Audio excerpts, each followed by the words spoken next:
And guys, when Joel Embiid gets home from this summer's Olympics, he will have a very different looking Sixers roster waiting for him. Philly underwent a major overhaul, with the biggest addition being max free agent, of course, Paul George.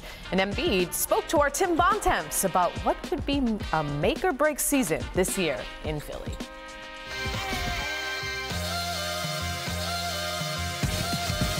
You know the time is now. Playing means a lot. It's been a dream.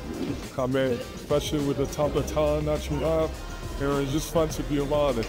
Growing up in Cameroon, you really watch the Olympics a lot. How cool is it going to be for you to be able to be in Paris and be part of this? Just watching great athletes do what they do best and wanting to be part of it has been a dream. I didn't know I had a future in any sports. I mean, I was playing soccer. I definitely knew I had no future because I was too tall. And then starting to play at 16, basketball, and getting to the level where I am, it brought me here. So never thought I'd be here, but I'm excited to be here.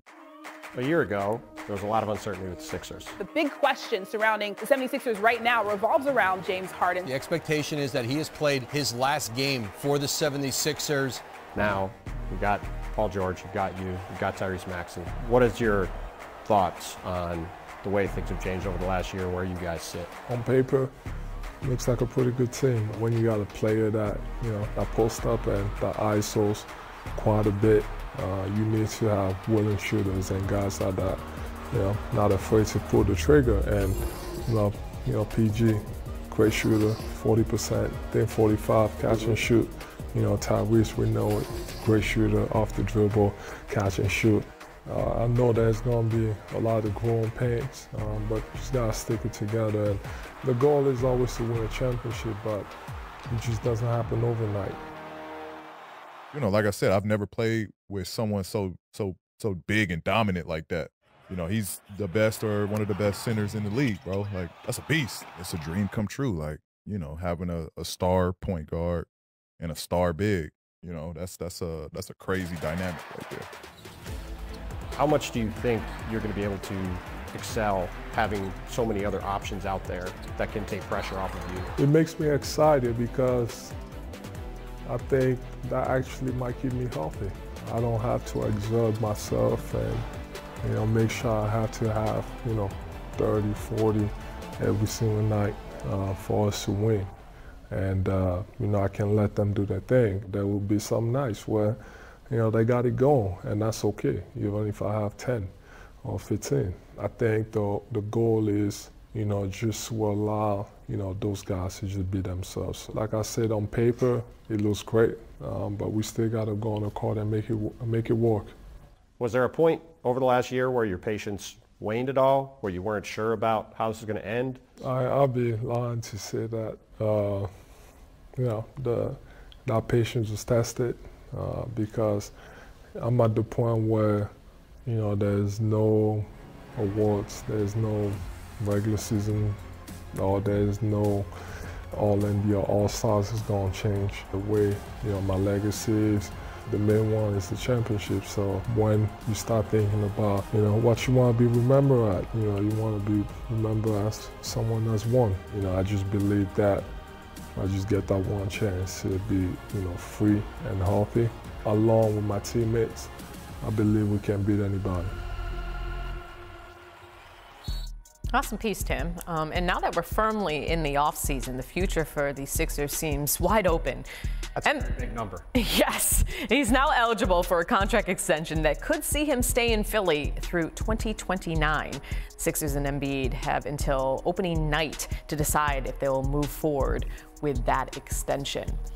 Perk, let's start with you. What type of pressure is Joel facing this season in your mind? Oh, we talking about going into this 2024, 2025 season? He's under the most pressure. He's under Jason Tatum type pressure. There's no other player in the league that's under the most pressure like Joel Embiid. When you look at the list of bigs, so say, around the NBA that you put him in the same conversation with, Anthony Davis, he has an NBA championship. Nikola Jokic, he has an NBA championship. Giannis Antetokounmpo has an NBA championship. And when you think about those teams, right, The Bucks, they made the necessary moves to get the pieces, getting Drew Holiday at the time to make sure Giannis secured him a championship. We know what the Denver Nuggets did, surrounding and getting pieces to fit alongside Jokic. Philly has done that this offseason and over the past 2 seasons. Bringing in Nick Nurse, re-signing Tyrese Maxey, signing Paul George, re-signing KJ Martin. The list goes on. He has the necessary pieces to get it done. He's under the most pressure in the NBA for his players to go out there and win big this season. You just heard Joel at the end of that piece talk about the fact that the only thing he has left to do is win a title, right? That is the thing that he has talked about with me for years, that is the thing he wants to add to his resume. He talks about winning MVPs. He got an MVP. And winning championships. He knows that to be an all-time great player, which is what he believes he can be, that is the thing that he has to do. And he spent the last year waiting to see if Philadelphia would be able to get the kind of players around him this summer that they wanted to when they traded James Harden and didn't take back immediate help. They got expiring contracts and draft picks because Daryl Morey was either going to trade James Harden for a 3rd star or have the ability to get one down the road. And as you see with the team they've got right here, the Sixers have as good a roster as anybody this side of the Celtics in the NBA. In my opinion, with Paul George, Tyrese Maxey, Joel Embiid, they easily have the best big 3 in the NBA. And going into the season, they're right there, probably right behind the Celtics in my opinion. Now it's up to Joel Embiid, up to Paul George, 2 guys who've been defined by getting close but not getting far enough in the playoffs, to be ready to go in April and May and June and try to get Philly to where they haven't been in 41 years, which is win an NBA title. You know what I think, though, Tim? You asked a really good question, and the thing that he said that jumped out at me about having Paul George on the team now, having Tyrese Maxey, being happy with the supporting cast, the best team he's had around him. Paul George was recruited by Joel Embiid. Like, this is not a forced marriage. This was not Ben Simmons being drafted there. This is not James Harden being traded there. Joel Embiid and Paul George, they already have a relationship. They already have a friendship because we all saw them on the countdown set during the finals, right? Like, this is a chosen marriage. And one of the guys when the Sixers met with Paul George, and they had the pitch meeting, Julius Erving was on the plane. They waited 2 hours because he had a flight delay, et cetera. One of the things Julius Erving said to Paul George, when he was in Philadelphia, how important it was to him when they got Moses Malone on that team. He said it was so good to play with a big like that. You know what happened when they got Moses Malone? They won the title in 1983. And I think having this relationship, having the good vibes he has with Tyrese Maxey, that's a real friendship there. Getting Paul George was not an arranged marriage. They all chose to be together. He's happy there. And I know you brought up the extension. He's got an Olympics to play in. I know there was questions about that before. Everyone here believes that's going to get done at some point before opening night. It's still a lot of things that has to happen. But he's happy. And so you can talk about pressure if you want. He knows he has to win. But being happy and having players around him that want to be there, that have all chosen to be there, that's something he's never had before. Well, the thing that can't be overstated about Philly, too, is the emergence of Tyrese Maxey. Yeah. Because if that pick had not, by the way, Mike Muscala just retired. If he doesn't hit a random jumper in a game in the bubble, they don't get the pick that becomes Tyrese Maxey, the 21st pick in the 2020 draft. And if he doesn't emerge and become a max player, which he did this past season, making the All-Star team, winning Most Improved Player, getting a max contract this summer, Paul George isn't in Philly. Joel Embiid might not be either, and this whole thing might not have gotten to where it is. That has been one of the biggest things in the last couple years in the league, to see him emerge and become a star. And he is the guy going forward with his personality. It's going to be the leader of this team, I think, in a lot of ways, because those guys are going to be happy to let him take the spotlight. He also said in that interview with you, Tim, having all those guys, he goes, maybe I can be healthy now. Right? Like, I thought that was an interesting comment from him, that he's not going to have to do everything because he has 2 stars next to him that can carry some of that load. With that being said, he still needs to get it done. He's under the most pressure. If we held Jokic after he won the MVP to a certain standard of completing the mission, the same with Giannis, we got to keep that same energy with Joel Embiid. One thing left for him to do, so we'll see if he can get it done. Yeah, but you know what? That East is tough.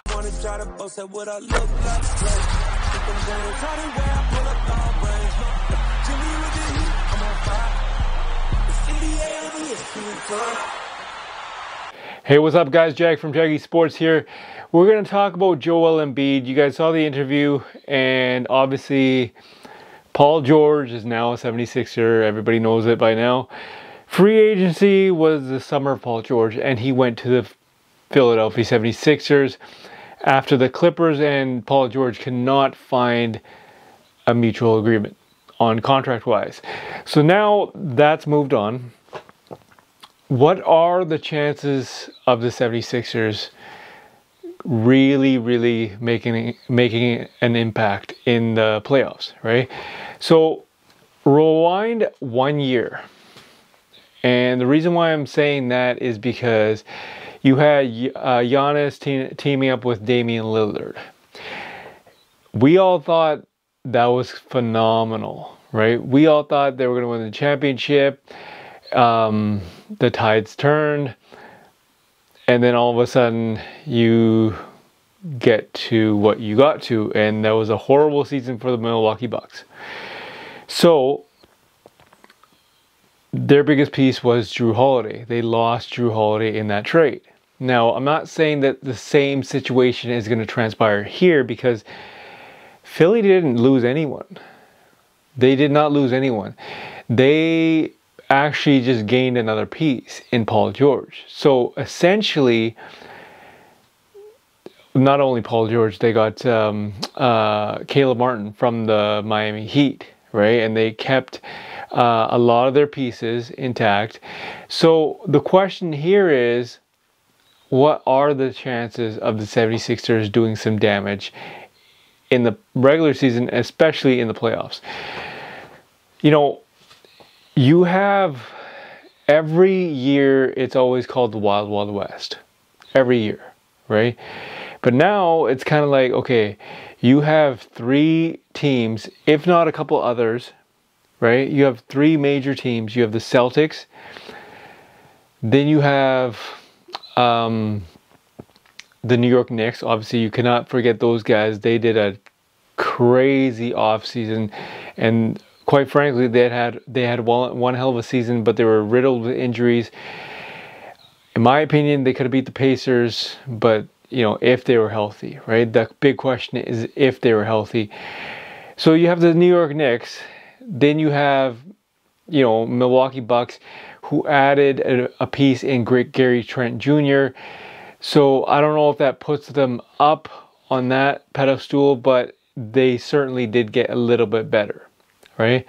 Then obviously you have the 76ers. You cannot count on the 76ers because of the fact that you got a promising point guard in Tyrese Maxey, all-star performance by Joel Embiid, even though he got injured. I believe it was in January, and you know, that kind of set him back, and he was never the same coming back after injury heading into the playoffs. I believe it was round 1 against the Knicks. He was never the same, right? So it's kind of like this. Paul George wants to play with a big. I get it, right? But Joel Embiid, who's the backup? Andre Drummond. That's another piece they actually gained, right? Andre Drummond kept Kyle Lowry, kept Tyrese Maxey. So, quite frankly, if they can gel together, if they can find the chemistry, I think they will do better than what Milwaukee did last year, because Nick Nurse is one hell of a coach too, right? He knows what he's doing. I'm not saying Doc Rivers doesn't when he coached the Bucks, but Nick Nurse knows how to coach. And, you know, 76ers added a lot of good pieces. But now you have 3 juggernauts in the Eastern Conference, and, you know, you have some up and coming teams like the Cleveland Cavaliers. Never count on Miami. You know, Orlando Magic, Indiana Pacers, teams like that. But what are the chances of the 76ers advancing, right? Because now you have a deep team like the Celtics, defending champions. If they were in a round 1, for example, let's just say if they were round 1, 76ers versus the Celtics, who would you actually choose?